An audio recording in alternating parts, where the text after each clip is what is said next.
Hello viewers, வணக்கம் and welcome to WID channel.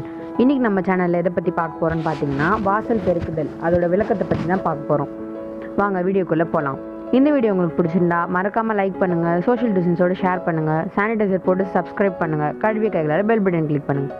அப்படியே all என்ற ஆப்ஷன் கிளிக் பண்ணுறது மூலமாக எங்கள் சேனலோட அடுத்த வீடியோவை நீங்கள் பார்க்கலாம். வாங்க சேஃபாக வீடியோக்குள்ளே போகலாம்.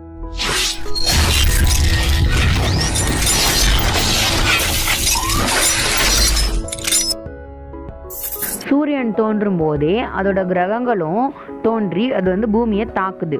இதோட காரணமாக தான் நம்ம சூரிய உதயத்துக்கு அப்புறம் பெருக்கும் போது அதுலேருந்து கிளம்புற தூசிகள் நம்மளோட மூச்சு குழாயில் பட்டோ இல்லைன்னா இந்த சுற்றுச்சூழலை பாதிக்கும். அது மட்டும் இல்லாமல் ஸ்னோபிலியா அப்படின்ற ஒரு நோயையும் ஆஸ்துமான்ற நோயையும் நம்மளுக்கு கொடுக்குது அப்படின்னு சொல்கிறாங்க. அதனால தான் நம்ம விடிய காலையில் சூரிய உதயத்திற்கு முன்னாடி எழுந்து நம்ம தெருவை சுத்தம் செய்கிறது ரொம்ப அவசியம் அப்படின்னும் சொல்கிறாங்க. பெண்கள் காலையில் எழுந்தோடனே சூரிய நமஸ்காரம் பண்ணணும் அப்படின்றது ஒரு வழக்கமாக இருந்துச்சு. ஆனால் அந்த மாதிரி சூரிய நமஸ்காரம் செய்கிறதுக்கு முன்னாடி வீட்டு வாசலை பெருக்கணும். பெருக்கின வாசலில் நம்ம தண்ணீர் தெளிக்கணும். தண்ணீர் தெளிக்கும் போது அதில் சாணத்தை கலந்து தெளிக்கிறதுனால வீட்டு வாசல் சுத்தமாகவும் பளிச்சிட்டும் இருக்குன்னு சொல்லிட்டு பெரியவங்க சொல்லுவாங்க. இது மட்டும் இல்லாமல் இது மற்றவங்களை கவரும் அப்படின்ட்டும் மகாலட்சுமி வீட்டுக்கு வருவாங்க அப்படின்னு சொல்கிறாங்க.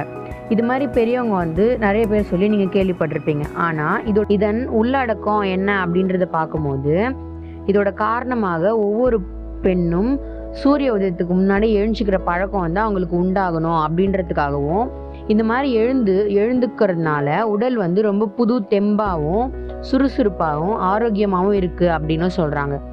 எழுந்த உடனே நம்ம வீட்டு வாசலை பெருக்கி தண்ணி தெளித்து கோலம் போடுறதுனால நம்மளோட உடல் அங்கங்களுக்கு அப்பப்போ வேலை கொடுக்குற மாதிரி இருக்கும். காலையில் எழுந்த உடனே உடல் அங்கங்களுக்கு ஒரு பயிற்சி மாதிரி நம்ம கொடுக்குறோம். அந்த மாதிரி இருக்கிற பயிற்சி எளிய உடல் பயிற்சி அப்படின்னு சொல்கிறாங்க.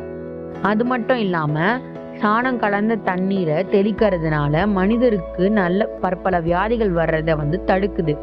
அது மட்டும் இல்லாமல் பாக்டீரியா வைரஸ்களை அடியோட அந்த மணல்லே போட்டு அழிச்சிடுது. கிருமிகளை கொல்லும் ஆற்றல் பசு சாணத்திற்கு இருக்கு.